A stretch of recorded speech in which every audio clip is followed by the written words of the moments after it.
Pozdravljeni vsi skupaj. Že dolgo me je mikal izziv prekolesariti Slovenijo po diagonali, a je to za razliko od prejšnjega 400-kilometrskega džira čez Italijo in Gorico malo težji logistični zalogaj. Ker živim v Ljubljani, je prvi problem, kako sploh priti do Prekmurja, drugi pa seveda kako iz Pirana nazaj, da ne omenim tistih 400 km vmes. Ko mi je enkrat Klemen rekel, da bi rad naredil 400 km v enem dnevu, sem takoj pomislil na ta izziv, skupaj bo gotovo lažje. Tako smo se v začetku julija v petek po službi odpravili na vlak v Ljubljani in se odpeljali proti Hodošu. S slovenskimi železnicami sem imel v preteklosti zelo hladno tople izkušnje, tako da sem se kar malo bal, da bo tudi tokrat kakšen problem ali s tovorjenjem koles na vlak ali z zamudami. Na moje presenečenje je vse potekalo perfektno, vlak ima lepo urejen prostor, kjer lahko prisloniš oziroma obesimo kolesa. S presenečenjem pa sem gotovil, da nismo bili edini kolesarji na vlaku. Še več, vlak je deloval relativno poln, kar je pohvalno, I guess. Po 3 urah vožnje smo izstopili na zadnji postaji v Sloveniji, Hodošu, z le 5-minutno zamudo. V resnici kar impresivno, glede na to, da sem lani potreboval 5 ur iz Ljubljane do Maribora. Ura je bila 9. zvečer in ker nismo želeli kolesariti po temi, smo za prvo noč najeli apartma. Moram reči, da je bil kar izziv, res da smo se ga lotili le dober teden pred štartom, ampak izredno težko je bilo najti kakršnokoli prenočišče v Prekmurju, razen v Murski Soboti v bistvu ni skoraj nič. K sreči smo le našli super apartma v Lončarovcih, približno 10 km od Hodoša proti Murski Soboti. Ni ravno goričko, ampak bomo rekli close enough. Ura je 4:55. Klemen, kako se počutiš? Ready? Super, gremo. Ko mi da sem oči odprl.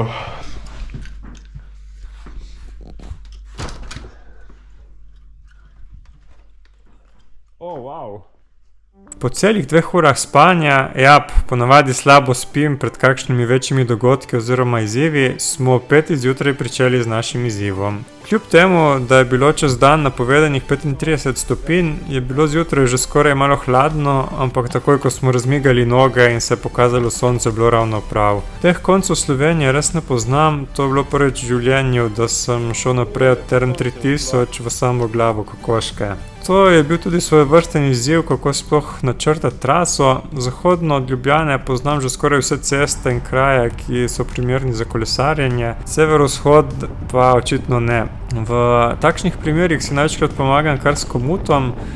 Da bi se izognil nepotrebnim višinskim metrom, sem dobil super idejo, da bom enostavno poskusil slediti železnici, kolikor bo to mogoče. Tako sem kljub temu, da sploh ne poznam pomurske in podravske regije, uspel načrtati 400 km dolgo traso z le 2500 višinskimi metri. Kar mi je še posebej všeč pri komutu in dela definitivno boljše kot na Stravi, je tudi to, da mi presenetljivo točno oceni, koliko časa bom potreboval za načrtovano pot, tako da lažje planiram tudi glede hrane. Ocenili smo, da bomo potrebovali nekje med 14 in 16 ur kolesarjenja, kar bo skupaj naneslo nekje med 8 in 12 tisoč kilokalorij. K sreči so nam pri tem pomagali proteini.si, ki sedaj že tradicionalno organizirajo razne challenge v času dirke po Franciji, tako imenovan Tour de Proteini.si. Lani mi je uspelo prekolesariti vseh 5 vrhov, ki so bili v sklopu challengea, letos pa so me povabili, če bi sodeloval pri dobrodelnem kolesarjenju, kjer bodo za vsak prekolesarjen kilometer donirali 10 centov v dobrodelne namene.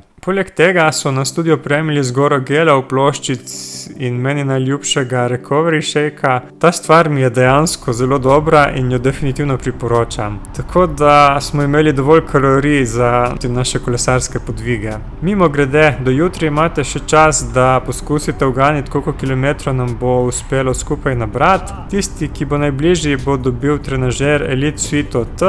Bom dal link v opis videa. Jaz rečem, da bomo nabrali 25.456 km. No, če se vrnem spet k kolesarjenju, sem bil kar malo presenečen, kako lepo je tukaj zakolesariti. Prometa ob tisti uri ni bilo nič, klancev tudi ne in hitro smo napredovali mimo Murske Sobote, Ljutomera in Ormoža. Po dobrih 2 urah in pol smo dosegli Ptuj, kjer smo se ustavili in dotočili vodo v bidone. Za nami je bilo 80 km in zaenkrat smo se počutili odlično. Naslednja načrtovana postojanka je bila čez 80 km v Celju. Do sedaj smo vozili večinoma res po ravnem.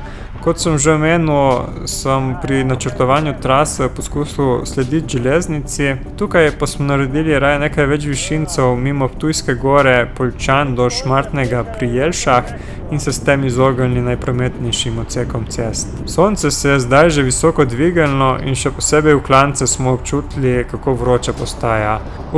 Danes bo še res dolg dan, sem si mislil.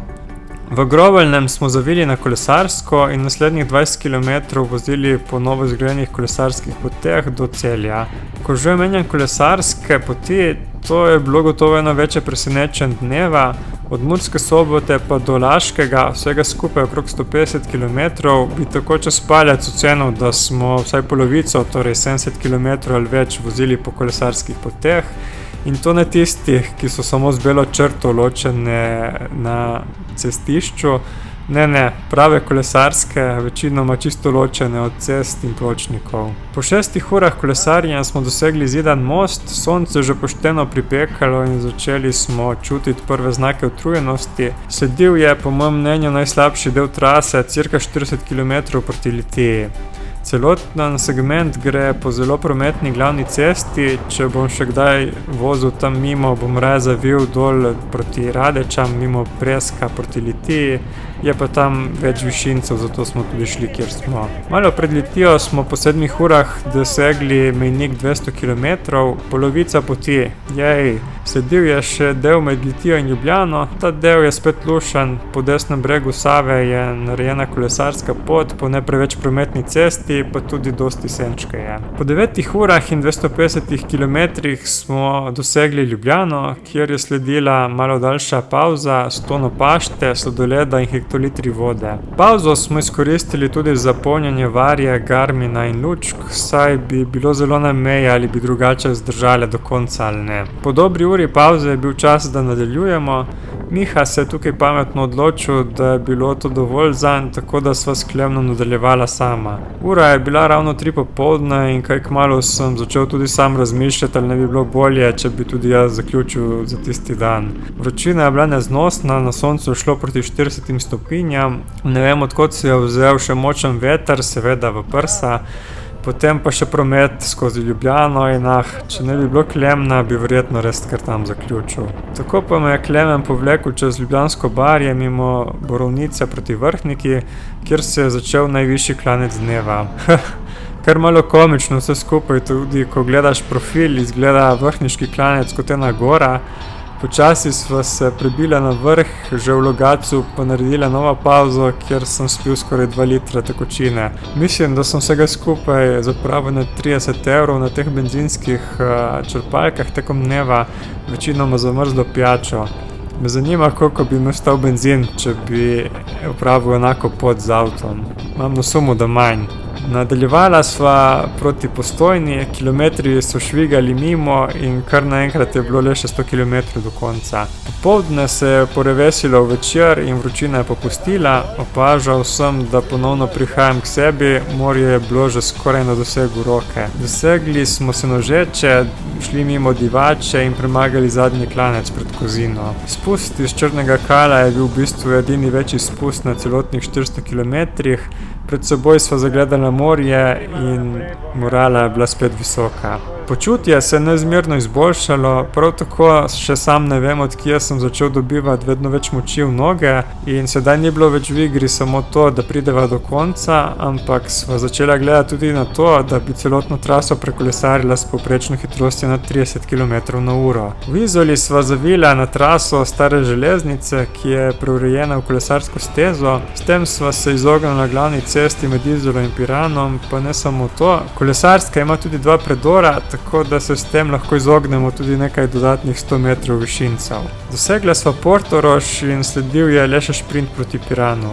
Tukaj sva bila že polna adrenalina, saj so poganjale definitivno več vati, kot bi se spodobilo po 15 urah kolesarjenja. Tako sva ob 9:30 zvečer, po 14 urah kolesarjenja, 410 km razdalje in 10.000 porabljenih kilokalorijah prispela iz Goričkega v Piran.